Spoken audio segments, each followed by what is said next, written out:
Special tax saving investment scheme series की इस video में चलिए आज हम बातें कर लेते हैं ईएलएसएस यानी कि इक्विटी लिंक सेविंग स्कीम्स के बारे में।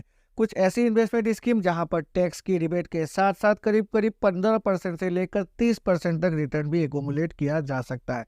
तो आज की वीडियो में इसी के बारे में चलिए बातें करते हैं और वीडियो के अंत में कुछ ऐसी ईएलएसएस स्कीम मैं आपको सजेस्ट करने जा रहा हूं जहां पर रिटर्न काफी ज्यादा हाई है, मतलब 15 से लेकर 30% तक रिटर्न इन स्कीम्स में अभी मिल जा रही है। तो वीडियो के अंत तक बने रहिएगा। नमस्कार दोस्तों, मैं हूं विराज और आपका स्वागत है मेरे चैनल विराज की बातें में। तो चलिए आज की वीडियो को फटाफट शुरू करते हैं। सबसे पहले तो हमें यह जानना है आखिर होती क्या है ईएलएसएस यानी कि इक्विटी लिंक सेविंग स्कीम।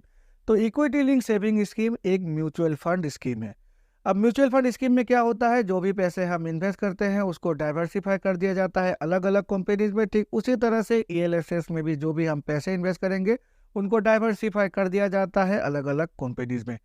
ये एक इक्विटी ओरिएंटेड स्कीम है और इसीलिए इसे इक्विटी लिंक सेविंग स्कीम कहा जाता है। अब यहाँ पर जो भी पैसे हम इन्वेस्ट करेंगे ईएलएसएस स्कीम में उसको सीधे सीधे इक्विटी मार्केट में इन्वेस्ट कर दिया जाता है। तो अगर सिंपल शब्दों में समझे तो इसको डायरेक्टली शेयर मार्केट में इन्वेस्ट कर दिया जाता है।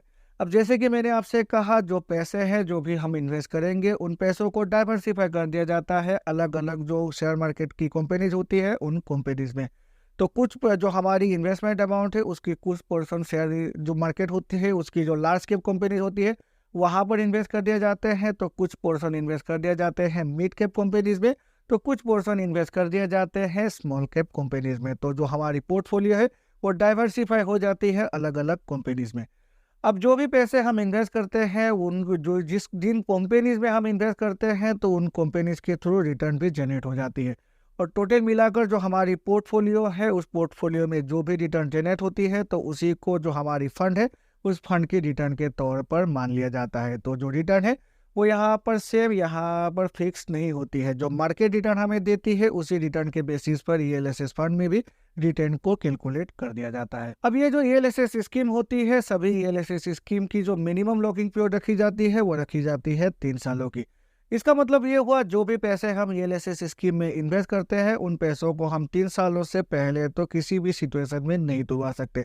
तो 3 सालों के लिए हमारी इन्वेस्टमेंट अमाउंट कम्प्लीटली लॉक हो जाती है, क्योंकि हमें इस पर टैक्स की रिबेट मिलती है और इसीलिए लॉकिंग पीरियड यहाँ पर रखा गया है। मिनिमम इन्वेस्टमेंट अमाउंट तो मिनिमम हम 500 रुपये से ही इन्वेस्ट कर सकते हैं और maximum investment amount ELSS scheme में कुछ भी नहीं रखा गया है। लेकिन जो टैक्स की रिबेट मिलती है वो टैक्स की रिबेट मिलती है up to ₹1.5 lakh in a financial year. इसका मतलब ये हुआ जो भी पैसे हम इन्वेस्ट, चाहे हम जितने भी पैसे इन्वेस्ट कर दिए ईएलएसएस स्कीम में, लेकिन अप टू 1.5 यानी कि 1.5 लाख रुपए तक ही हम अंडर 80C टैक्स की रिबेट ले सकते हैं एक फाइनेंशियल ईयर में ईएलएसएस स्कीम में इन्वेस्टमेंट करते हुए।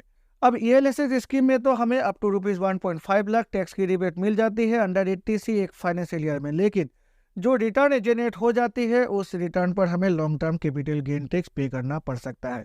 अगर हमारी जो गेन है एक फाइनेंशियल ईयर में हमारी इन्वेस्टमेंट अमाउंट पर वो 1 लाख रुपए को एक्सीड कर जाती है तो उस सिचुएशन में long term capital gain tax जो एक्सीडिंग अमाउंट है उस पर हमें 10% पे करना पड़ सकता है। तो ये बात आपको ध्यान में रखनी है। अगर 1 लाख से नीचे है हमारी गेन तो उस पर तो हमें एक भी रुपये टैक्स पे नहीं करना पड़ेगा, लेकिन हमारी अगर रिटर्न 1 लाख रुपए से ज़्यादा है एक फाइनेंशियल ईयर में तो 10% हमारी जितनी भी एक्सीडिंग अमाउंट है उस पर as a long term capital gain tax हमें पे करना पड़ सकता है। अब अगर हम इन्वेस्टमेंट की बातें करें तो ईएलएसएस स्कीम में कोई भी व्यक्ति इन्वेस्ट कर सकता है। इसमें इन्वेस्टमेंट करने के लिए हमारे पास एक पैन कार्ड होनी चाहिए और पैन कार्ड के थ्रू ही हम ईएलएसएस स्कीम में इन्वेस्ट कर सकते हैं। तो पैन कार्ड और आधार कार्ड देकर हम अपनी केवाईसी यहाँ पर पक्की कर लेंगे। जिस भी कंपनी में हम इन्वेस्ट करना चाहते हैं उनकी ऑफिशियल वेबसाइट पे जाकर इन्वेस्ट कर सकते हैं या फिर बैंक में जाकर भी इन्वेस्टमेंट कर सकते हैं। एजेंट्स होते हैं म्यूचुअल फंड के, उनके थ्रू भी हम यहाँ पर इन्वेस्ट कर सकते हैं, या फिर आजकल तो बहुत सारे ऐसे ऐप आ चुके हैं जिसके थ्रू भी हम म्यूचुअल फंड में इन्वेस्ट कर सकते हैं, ईएलएसएस स्कीम में इन्वेस्ट कर सकते हैं। ईएलएसएस स्कीम में अगर हम चाहे तो वन टाइम इन्वेस्टमेंट करके भी टैक्स की रिबेट को अवेल कर सकते हैं, या फिर अगर हम चाहे तो सिस्टमेटिक इन्वेस्टमेंट प्लान यानी कि एसआईपी के थ्रू भी हम ईएलएसएस स्कीम में इन्वेस्टमेंट करके इन्वेस्टमेंट पे जो भी पैसे हमने इन्वेस्ट किए हैं उस पर टैक्स की रिबेट अवेल कर सकते हैं। अब जब भी कोई व्यक्ति म्यूचुअल फंड में इन्वेस्ट करता है तो उसके जहन में तो ये सवाल जरूर रहता है कि वाकई में म्यूचुअल फंड में इन्वेस्टमेंट करना रिस्क फ्री है या फिर नहीं। तो ईएलएसएस के केस में मुझे लगता है म्यूचुअल फंड में इन्वेस्ट करना काफ़ी ज़्यादा सिक्योर है, क्योंकि ईएलएसएस स्कीम में पैसे 3 सालों के लिए कम्प्लीटली लॉक हो जाते हैं। जो टाइम होराइजन है, जो इन्वेस्टमेंट होराइजन है, वो ऑटोमेटिकली ही 3 सालों के लिए आगे बढ़ जाती है।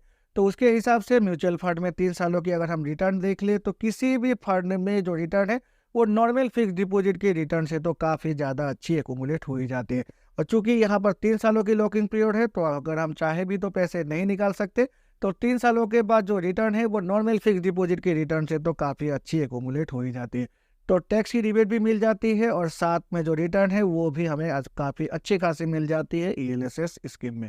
अब चलिए बातें कर लेते हैं कुछ ऐसी ईएलएसएस फंड के बारे में जिसने काफ़ी अच्छी खासी रिटर्न दी है लास्ट के 3 सालों में। Top schemes of ELSS mutual fund sorted by last 5 year return. यहाँ पर अगर सबसे पहले देखते हैं तो क्वांट ईएलएसएस टैक्सेबल फंड जिसकी 5 सालों की रिटर्न है 35.88%। फिर आ जाती है SBI long term equity fund जिसकी रिटर्न है 28.16%। Bank of India ELSS taxable fund 27.53%। उसके बाद आ जाती है बंधन ईएलएसएस टैक्सेबल फंड जहां पर रिटर्न है 25.87%। उसके बाद आ जाती है एचडीएफसी ईएलएसएस टैक्सेबल फंड जिसकी रिटर्न है 25.15%। फिर Motilal Oswal ELSS taxable fund 24.11%। Franklin India ELSS taxable fund 23.75%। Kotak ELSS taxable fund 22.79%। DSP ELSS taxable fund 22.55%। JM ELSS taxable fund 22.47%। Nippon India ELSS taxable fund 21.77%। Mahindra Manulife ELSS taxable fund 21.75%। Union ELSS taxable fund 21.68%। Mirae Assets ELSS taxable fund 21.64%। और फिर आ जाती है Canara Robeco taxable fund 20.79%। तो ये कुछ ऐसे ELSS fund है जिसने अभी रिसेंट ईयर्स में 20 से लेकर 30% तक रिटर्न जनरेट किया है फंड के अगेंस्ट में। आशा है इस वीडियो को देखकर आपको कुछ नया इन्फॉर्मेशन मिला होगा, और अगर मिला है तो मेरे चैनल को लाइक और सब्सक्राइब करें। सब्सक्राइब करके बेल आइकन को प्रेस करें जिससे कि मेरे ऐसे नए वीडियो की नोटिफिकेशन तुरंत आपके पास मिल जाया करेगी। तो चलिए मिलते हैं अपने अगले वीडियो में, तब तक के लिए गुड बाय, टेक केयर।